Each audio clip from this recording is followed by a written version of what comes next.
انتہائی واجب الاحترام قابل عزت تکریم و تعظیم عزیزان گرامی قدر، گزشتہ جمعۃ المبارک کے خطبہ میں نبی مکرم صلی اللہ علیہ وسلم کے اخلاق عظیمہ کا ایک پہلو عفو درگزر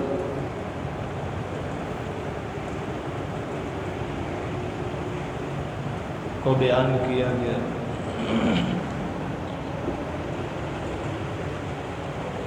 نبی مکرم صلی اللہ علیہ وسلم کے اخلاق انتہائی قریبانہ اور قابل عمل ہے۔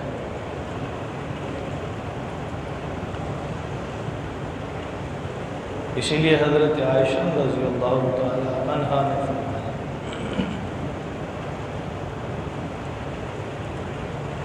کہ قرآن مقدس جو بھی بیان کرتا ہے وہ نبی کے اخلاق ہے۔ نبی مکرم صلی اللہ علیہ وسلم انتہائی رحم و کرم فرمانے والے تھے، اور آپ کو تو بھیجا بھی اسی لیے گیا، جیسا کہ فرمایا وَمَا أَرْسَلْنَاكَ إِلَّا رَحْمَةً لِلْعَالَمِينَ۔ اے نبی، ہم نے آپ کو سارے جہانوں کے لیے باعث رحمت بنا کر بھیجا ہے۔ اب جہانوں میں ہر طرح کی مخلوقات ہیں۔ اگر صرف جہان دنیا کی بات کریں تو کم و بیش 18,000 مخلوقات ہیں، اور نبی مکرم صلی اللہ علیہ وسلم کی رحمت سب کے لیے۔ ان مخلوقات میں اشرف جو مخلوقات ہیں وہ حضرت انسان ہے۔ انسان کے لیے حضور نبی مکرم صلی اللہ علیہ وسلم رحمت، وہ چاہے مسلم ہو تب بھی، غیر مسلم ہو تب بھی، کہ حضور کی رحمت ہی تو ہے کہ مشرکین جو حضور علیہ الصلاۃ کی مخالفت کرتے ہیں، نبی مکرم صلی اللہ علیہ وسلم انہیں اللہ کی پکڑ سے، اللہ کے عذاب سے ڈراتے ہیں، تو وہ کہتے ہیں اَوِئْتِنَا بِعَذَابٍ أَلِيمٍ، جس عذاب سے تو ہمیں ڈراتا ہے وہ لے آ۔ اور نبی مکرم صلی اللہ علیہ وسلم ان کے اس مطالبے پر خاموش ہو گئے تھے کہ یہ خود اللہ کا عذاب مانگتے ہیں، کہیں عذاب آ نہ جائے۔ تو اللہ فرماتے ہیں مَا كَانَ اللَّهُ لِيُعَذِّبَهُمْ وَأَنْتَ فِيهِمْ، اے نبی ان پر عذاب نہیں آئے گا، اگرچہ یہ مخالفت اور عداوت میں حد سے تجاوز کر چکے، اگرچہ ان کے اعمال، ان کے کام ایسے ہیں کہ انہیں فوراً مبتلائے عذاب کر دیا جائے، لیکن پھر بھی ان پر عذاب نہیں آئے گا۔ کیوں؟ وَأَنْتَ فِيهِ، کیونکہ آپ ان میں موجود ہیں۔ تو حضور کی رحمت نے مشرکین کو عذاب سے بچایا۔ تو نبی مکرم صلی اللہ علیہ وسلم کی ذات گرامی سراپائے رحم و کرم ہے ہر مخلوق کے۔ حضور نبی مکرم صلی اللہ علیہ وسلم کسی انسان کو تکلیف میں نہیں دیکھ سکتے، کسی انسان کو پریشانی میں نہیں دیکھ سکتے۔ رحمت اسی کو کہتے ہیں، پریشان حال کی پریشانی دور کرنا، بھوکے کو کھانا کھلانا، برہنہ کو لباس پہنانا، مجبور بے کس بے سہارا کا آسرا بننا۔ اور حضور نبی مکرم صلی اللہ علیہ وسلم یہ سب تھے۔ کوئی مظلوم ہے تو حضور اس کے ساتھ کھڑے ہوتے۔ آپ علیہ الصلوۃ والسلام کے اعلان نبوت سے پہلے قریش کے چند خاندانوں نے مل کر ایک معاہدہ کیا جسے معاہدہ حلف الفضول کے نام سے جانا جاتا ہے۔ یہ اسلام سے پہلے کی بات ہے۔ اس معاہدے میں یہ طے ہوا کہ ہم سب لوگ ہمیشہ انصاف کا بول بالا کریں گے، ہمیشہ مظلوم کے ساتھ کھڑے ہوں گے، ہمیشہ ظلم کا کلا کما کریں گے، ہمیشہ بے بس اور بے سہارا کا آسرا بنیں گے، بھوکے کو کھانا کھلائیں گے۔ یہ معاہدہ قریش کے خاندانوں نے مل کر کیا۔ پھر نبی مکرم صلی اللہ علیہ وسلم نے جب اعلان نبوت کیا تو بعد میں بھی حضور خاتم المرسلین صلی اللہ علیہ وسلم فرمایا کرتے تھے کہ قریش اگر آج بھی مجھے اس معاہدے پر بلائیں تو میں حاضر ہو جاؤں۔ کیوں؟ وہ معاہدہ انسانیت کی ہمدردی پر مبنی تھا، وہ معاہدہ رحم و کرم پر مبنی تھا۔ اگرچہ اسلام سے پہلے کا تھا لیکن میں آج بھی اس معاہدے پر لبیک کہنے کو تیار ہوں۔ تو نبی مکرم صلی اللہ علیہ وسلم ہمیشہ انسانیت کا درد رکھتے تھے اور اسی کی تعلیم بھی دیا کرتے۔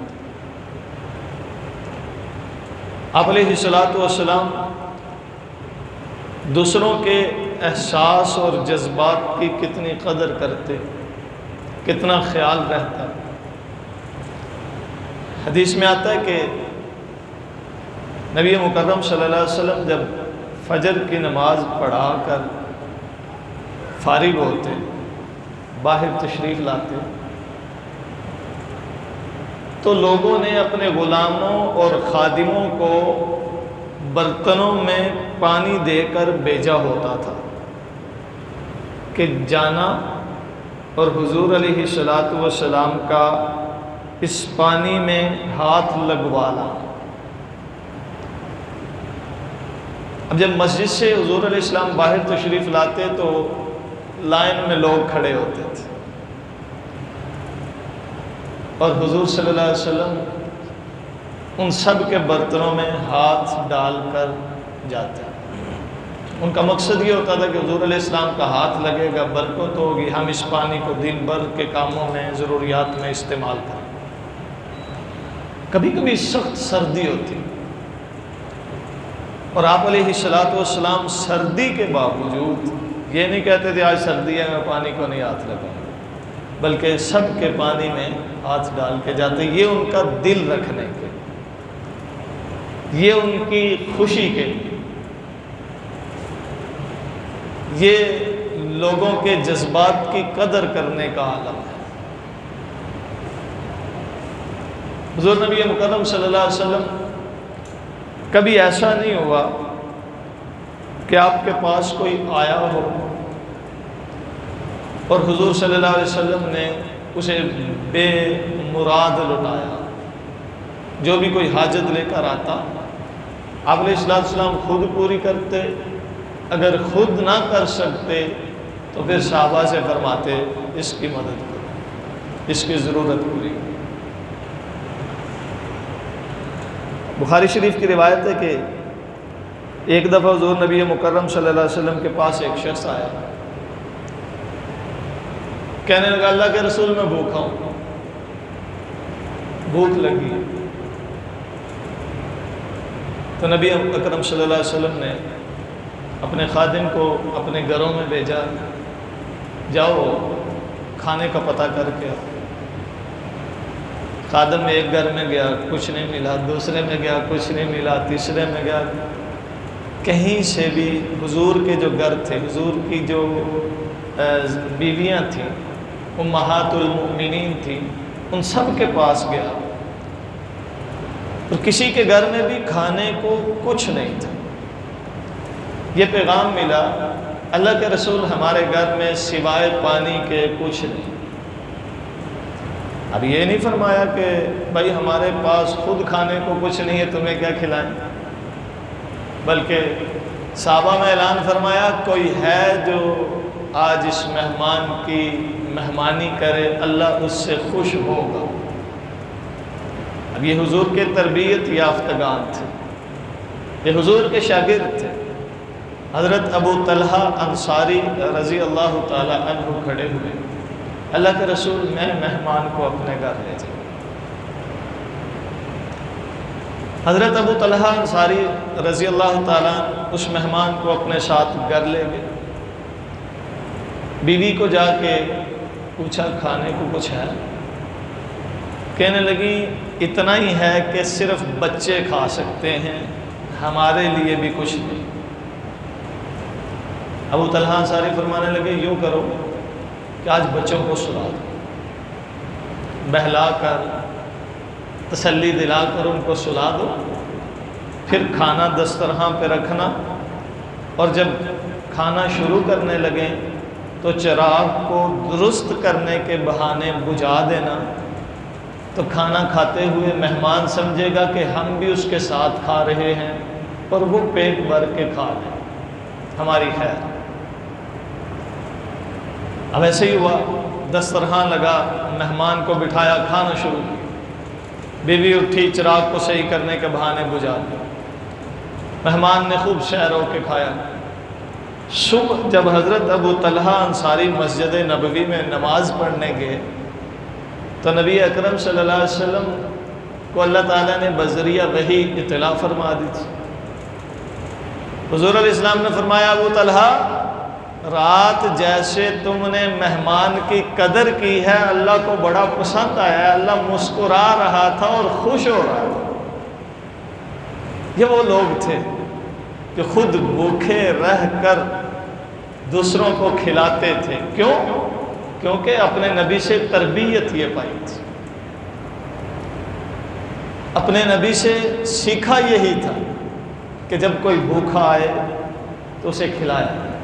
اور اللہ تعالیٰ نے قرآن مقدس میں جا بجا فرمایا، اہل ایمان کی صفات بیان کرتے ہوئے فرمایا وَيُطْعِمُونَ الطَّعَامَ عَلَىٰ حُبِّهِ، کہ یہ اللہ کی محبت میں کھانا کھلاتے ہیں، اللہ کی محبت میں بھوکوں کا خیال رکھتے ہیں۔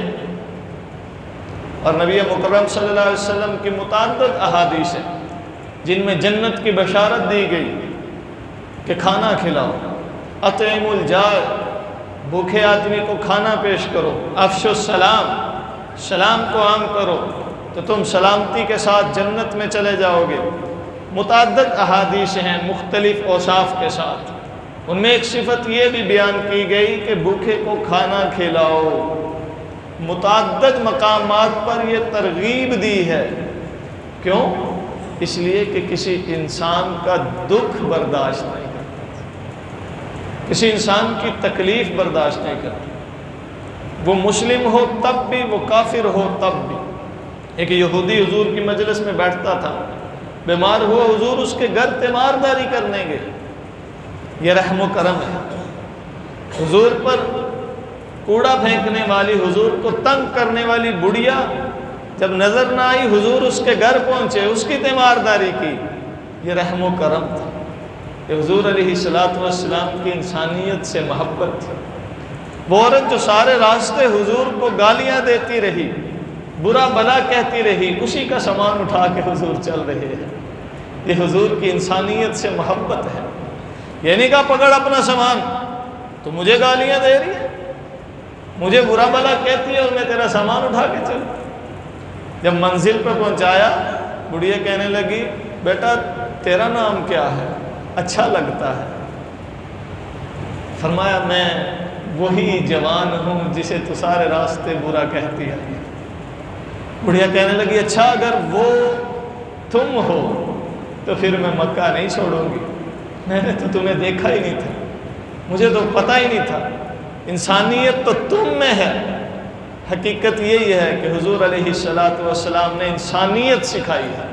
ارے دین اسلام سراپائے انسانیت اور سراپائے رحم و کرم ہے۔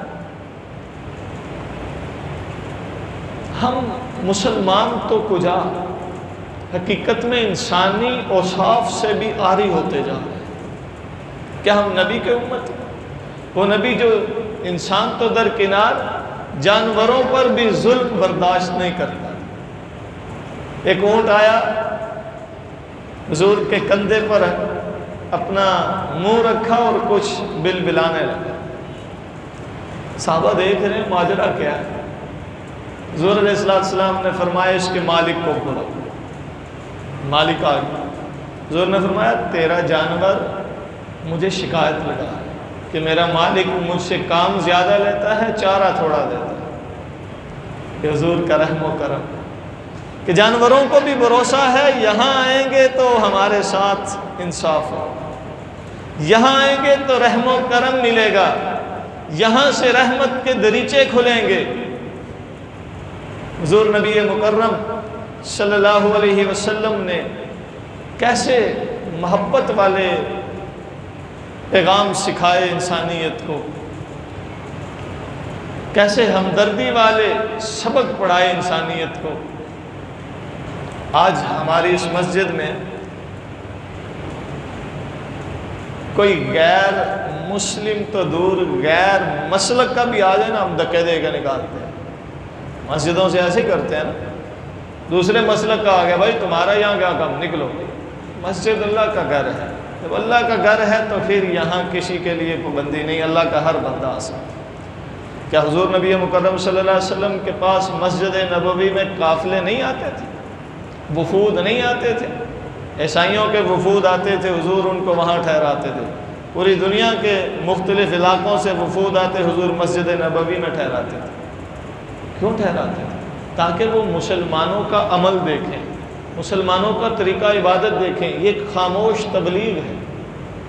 اور بھائی اگر تم سمجھتے ہو کہ تم اہل حق ہو، میری بات ذرا نوٹ کرنا، اگر تم سمجھتے ہو کہ تم اہل حق ہو تو پھر جو بھی مسجد میں آتا ہے اسے آنے دو، تاکہ وہ تمہیں دیکھے، تم سے سیکھے، تمہیں کاپی کرے۔ تمہیں ڈر کس بات کا ہے؟ تو حضور نبی مکرم صلی اللہ علیہ وسلم کتنا خیال کرتے تھے، یہاں تک کہ ایک دن آپ علیہ السلام مسجد میں بیٹھے ہیں، ایک بدو آیا، مسجد میں کھڑا ہو کر پیشاب کرنے لگا، موتنے لگے۔ صحابہ اٹھے اسے روکنے کے لیے کہ اسے منع کرے، بھائی کیا کر رہے ہو؟ حضور نے فرمایا بیٹھ جاؤ، بیٹھ جاؤ، اسے فارغ ہو گیا۔ یہ انسانی ہمدردی کی اعلیٰ ترین مثال ہے۔ جب وہ فارغ ہو جائے تو پھر اسے میرے پاس لے۔ بیچ میں کیوں نہیں روکا؟ آج یہ طب بھی مانتی ہے کہ پیشاب کرتے ہوئے روک لینا جبراً یہ نقصان کا باعث ہے، طبی اعتبار سے۔ بہر کیف جب اس نے پیشاب کر لیا، حضور نے صحابہ سے فرمایا اب تم جاؤ پانی گرا کے آؤ، اس پہ پانی بہاؤ، اسے پاک کرو اور اس بدو کو میرے پاس لاؤ۔ جب وہ آیا حضور نے اسے سمجھایا بھائی یہ عبادت کی جگہ ہے، یہ پاک ہوتی ہے، اسے گندا نہیں کرنا چاہیے، اسے بات سمجھ آ۔ یہ بھی تو کہہ سکتے تھے تم نے غلط کیا ہے، سزا دیتے، اسے روک لیتے یا صحابہ کو جانے دیتے، نہیں، فرمایا کہ پہلے وہ اپنا کام کر پھر اس کے بعد تم اسے۔ حضور نے فرمایا جب تم چیونٹیوں کے یا کسی ایسی جگہ پہ پیشاب کرنے لگو تو ادھر سے ہٹ جاؤ کہ تمہاری وجہ سے ان مخلوقات کو تکلیف نہ پہنچے، ان کے بل پہ پیشاب نہ کرو، کسی سانپ کے بل پہ۔ ایک تو تمہارا بھی نقصان ہو سکتا ہے کہ کوئی بھی موذی جانور نکل کے تمہیں نقصان پہنچائے، دوسرا تمہاری وجہ سے ان کو بھی اذیت پہنچ سکتی ہے۔ یہ تمام جانداروں کے حوالے سے محبت کا پیغام ہے، ہمدردی کا پیغام ہے، رحم و کرم کا پیغام ہے۔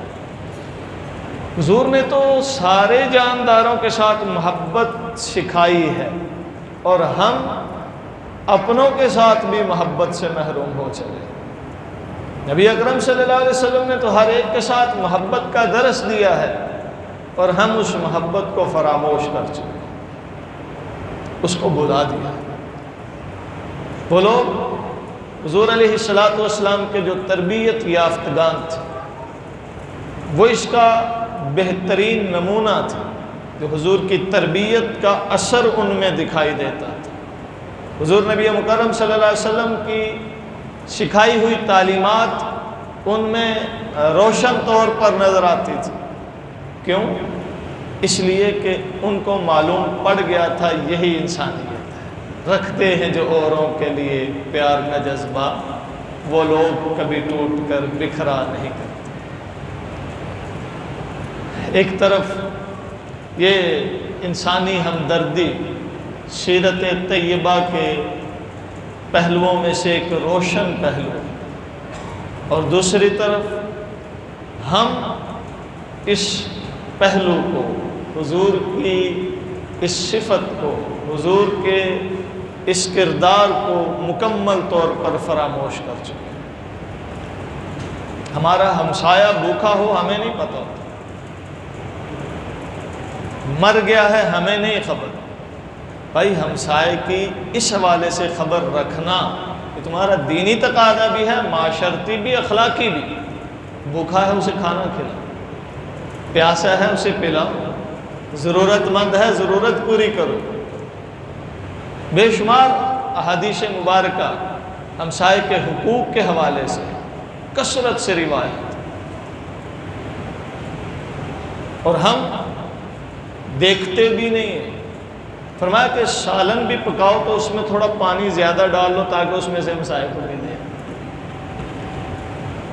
اللہ اکبر۔ ایک طرف یہ، دوسری طرف حضور نبی مکرم صلی اللہ علیہ وسلم نے اگر جنگیں کی ہیں، لڑائیاں کی ہیں، تو وہاں بھی اس پہلو کو اغلب درجے میں رکھا ہے۔ رحم و کرم والے پہلو کو لڑائیوں میں بھی حضور صلی اللہ علیہ وسلم نے غالب رکھا ہے۔ نبی اکرم صلی اللہ علیہ وسلم کی جو لڑائیاں ہیں، جنہیں جہاد کہتے ہیں، غزوات کہتے ہیں، ان کا مقصد انسانیت کا قتل نہیں تھا، فتنے کا خاتمہ تھا۔ انسانیت کا قتل مقصد جہاد نہیں ہے۔ مقصد جہاد کیا ہے؟ فتنے کا خاتمہ۔ اور اس کی بڑی واضح طور پر مثال دی جا سکتی ہے کہ اب دیکھیں جو پہلی جنگ عظیم ہوئی، اس میں 1.5 کروڑ سے زیادہ لوگوں کا قتل ہوا۔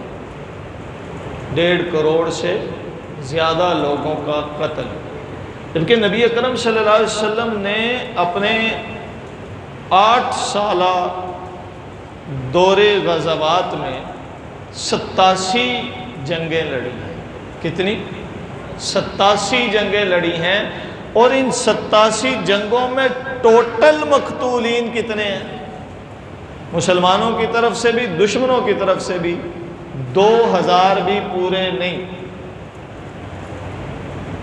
کیونکہ مقصد انسانوں کا قتل نہیں تھا، مقصد قیام امن تھا، مقصد فتنے کا خاتمہ تھا، مقصد رحم و کرم کو فروغ دینا تھا۔ تو نبی اکرم صلی اللہ علیہ وسلم کی 87 جنگوں میں بھی 2000 سے زیادہ دو طرفہ مقتولین نہیں ہیں، جبکہ ہماری ایک ایک لڑائی میں لاکھوں لوگ مارے جاتے ہیں۔ یہ وہ لڑائیاں نہیں ہیں جو حضور نے ہمیں سکھائی تھی۔ آپ علیہ السلام کی بڑی واضح تعلیمات ہے جنگ کے حوالے سے بھی کہ عوام الناس کا قتل نہ، عبادت گاہوں کو نہیں گرانا، درختوں کو نہیں جلانا، بوڑھوں کو نہیں مارنا، بچوں کو نہیں مارنا، عورتوں کو نہیں مارنا، جو تمہارے مقابلے میں نہیں آئے ان کو نہیں مارنا۔ گویا کہ لڑائی صرف ان سے جو تم سے لڑتے ہیں۔ اسی لیے مسلمانوں نے یہ فتویٰ دیا ہے کہ ایسی جنگ جس میں عوامی قتل ہو، گریز کرنا ضروری۔